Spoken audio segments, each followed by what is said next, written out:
was in the foster home, and the foster parent didn't listen when you said keep them in a easily cleaned area, and so they were all over the couch and the carpet. Naughty. So we're going to use this same 3-step cleaning process, and Moriello used to say, like, clean like company's coming over and then do it 2 more times. A lot of it is mechanical removal. No, you don't have to bleach the rug. You can use environmental cultures afterwards. So we do environmental cultures by taking a Swiffer or an electrostatic cloth. You can cut it like into fourths, so you just need a little square. And then let's say you have a couch that you really like and the kittens were all over it, and you've cleaned the heck out of it and you want to know if you've got ringworm left on your couch. Then you can rub this Swiffer all over your couch, press it into your fungal culture plate, see what grows. We did have one foster parent at my old shelter who did have a couch that repeatedly just kept coming back positive, and they couldn't get rid of it. Again, exposure doesn't necessarily mean infection. Then they did throw their couch away, but that was their choice. Don't mix litters of kittens too, right? So if you've got singletons and they're healthy, the benefit of socialization outweighs the risk, but otherwise don't mix litters of kittens. Cage cleaning, spot cleaning. How many of y'all are doing spot cleaning for your normal cats? I want everybody's hands should go up. Next time, spot cleaning is the way to go. Much less work for all of you, much less stress for the cats. Lots of information online about spot cleaning, and feel free to talk to me or anybody whose hand was raised to talk about that. We can still do that for cats undergoing ringworm treatment, and we just want to do our deep cleans on dip days, on our lime sulfur days. So when the cat is out getting their lime sulfur rinse, that's when they should have a full deep clean to remove any ringworm spores from the environment, and then they can go back in. Laundry, you don't have to do bleach. Here's another amazing Moriello article.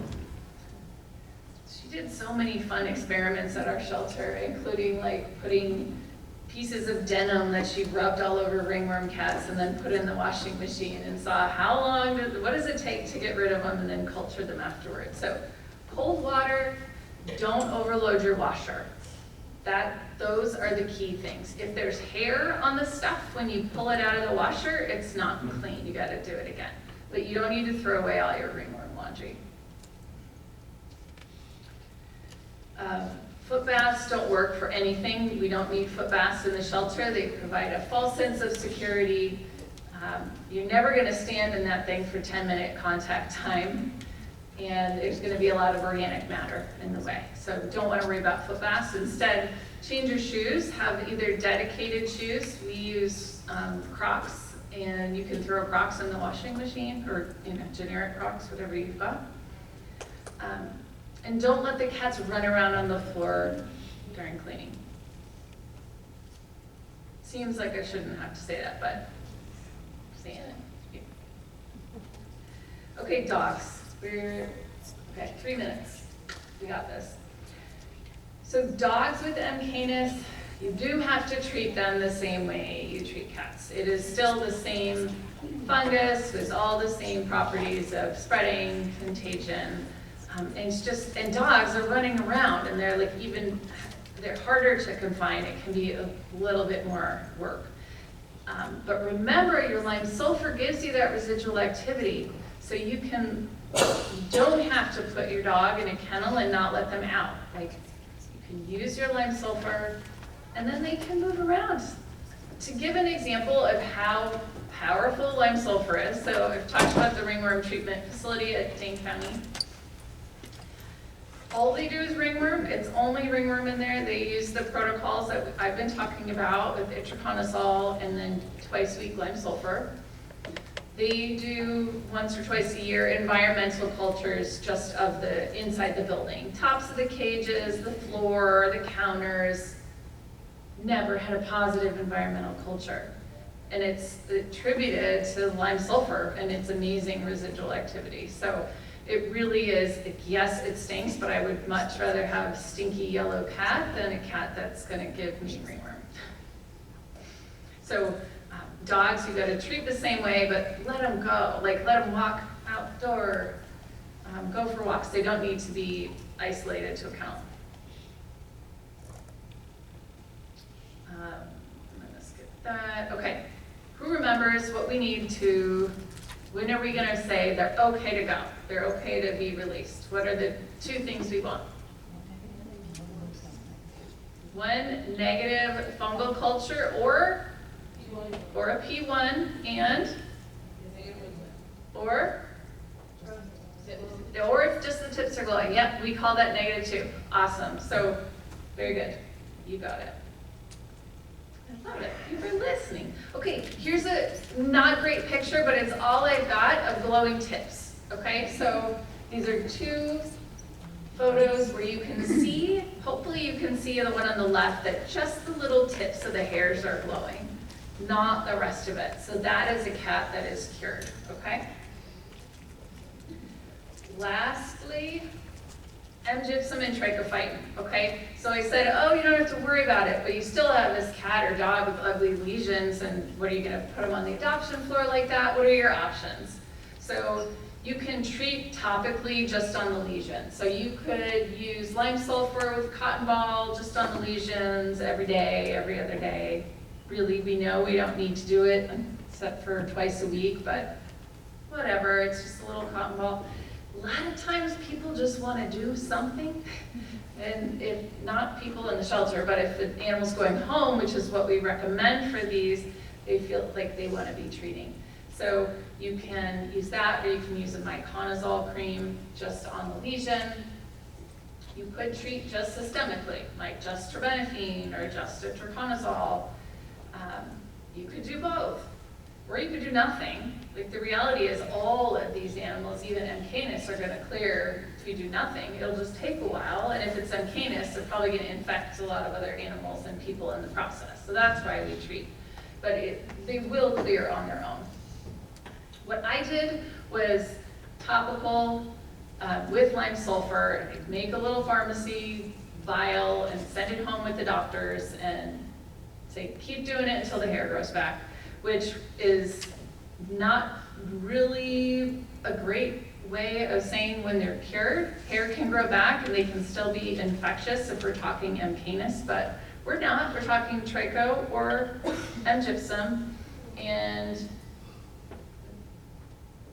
treating until their hair grew back was fine for the doctors. They were fine with that. If they didn't, if they had any questions, they would go to their vet or call us afterwards, but we never would see them back. They felt like they were doing something. By using the lime sulfur, they're preventing, if there's an immunocompromised person or animal, there's very low chance that that was going to spread, but by doing the lime sulfur, you're eliminating that risk. So that's what I felt comfortable with. Put them on the adoption floor, let them go home. No special gloves when you're showing them, no special anything. They just get to go and be treated like every other animal. We are over time. I'm gonna do, this is our quick little case, okay? 9-week-old puppies, warm, humid state. Several of them have 2 to 3 small circular scaly lesions on their face and paws, but the rest of the exam's normal. What do we want to do? Woods lamp, yeah. What else? Yeah, let's do a culture. How long would it be until we would have helpful results? Does anyone remember? 7 to 10 days. Does that depend on the technique of sampling? We've had someone that sampled, not using a toothbrush or a mascara spoolie where you really get some seed cells. They just wiped with a gauze and pressed onto a culture, and those took longer. We go through the NDSU diagnostic lab, and they say 14 days to give you a negative. Yeah. Does it matter your sampling technique? So the sampling, I think the gauze As long as you felt like if there was hair that was coming off on the gauze, which I would think it would, I would be fine with that as a culture. Many commercial labs are not going to give you a final result until 14 days or 21 days. So that's why in-house you can get a faster result because you're there to see it every day. We could also do a PCR on these puppies, right? Okay, so we have Woods lamp negative, Microsporum species positive, Microsporum canis negative, Tricho negative. I gave this away earlier and I wasn't trying to. Okay, so what do you think we're dealing with? Gypsum, yes. This is what gypsum looks like on your culture plate, and then all of the canoes. So remember, gypsum loves to make macroponidia. Okay, are we worried about this? Do we have to hold these puppies back in isolation? No. No. What are we going to do next? Adoption. Yes, so we can just maybe do a little topical lime sulfur, but we are not going to hold these puppies back because that is the last thing any of us want to do. And we're going to do the same thing if it was trichophyton. Okay? A lot of resources out there for you, and that's that. Thank you so much.